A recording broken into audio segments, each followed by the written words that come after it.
South Korea of today, with its K pop and K dramas ruling the entertainment industry and its surprising innovations, looks nothing like it used to look in 1960s. South Korea's rags to riches development is often cited as a man made miracle, along with Singapore. It is a miracle in the sense that in the span of just 3 decades, the South Korea could achieve the kind of structural transformation from a subsistence and agrarian economy to a modern industrial power that today's industrialized countries like Japan took almost a century to achieve. South Korea is also dubbed as the miracle on the Han River.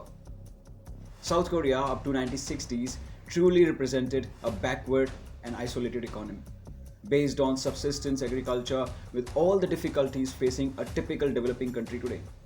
Unlike the northern part of the peninsula that is now called North Korea, South Korea is poor in natural resources. South Korea's per capita income in the early 1960s was lower than those of Haiti, Ethiopia, Yemen, and about 40% below that of India in 1960s. With such a low level income, domestic savings were negligible. Unemployment, underemployment, and poverty were widespread, with over 40% of the nation's population suffering from absolute poverty. If ever there was an economic basket case, Korea of the 1950s was it. Korean society was traditional, feudalistic, agrarian, and isolated from the West until the late 19th century. The Japanese colonial rule that began in 1910 on Korean peninsula and lasted until 1945 brought both exploitation and modernization, influencing Korea's future course of development. This Japanese colonial rule is the reason the North Koreans hate Japan so much and fire rocket into Japanese waters every now and then. In the 1960s, after the end of Korean War, in which North and South were divided, the South Korea came to be ruled by a US-backed military dictator Park Chung-hee, and thus began the transformation of South Korean economy. At the same time, Singapore was being transformed under Lee Kuan Yew.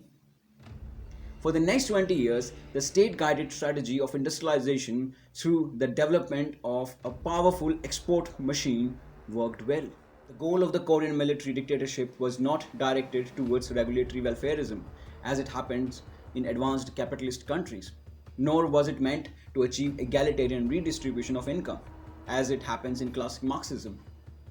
The closest historical parallels might be the developmental state of Bismarck's Germany or Meiji's Germany in late 19th century. During his rule, dictator Park began a series of economic reforms that eventually led to rapid economic growth and industrialization, now known as the miracle on the Han River, giving South Korea one of the fastest growing national economies during the 1960s and 70s, albeit with a cost to economic inequality and labor rights. This era also saw the formation of chaebols, which were family-owned companies supported by the state, similar to Japanese Zubitsu, with prominent examples including Hyundai, LG, Samsung, that remains dominant and influential in Korea today. South Korea, surprisingly, is now spending the largest share of its GDP on research and development, along with Israel, even larger than the United States and Japan, two of the global leaders in innovation.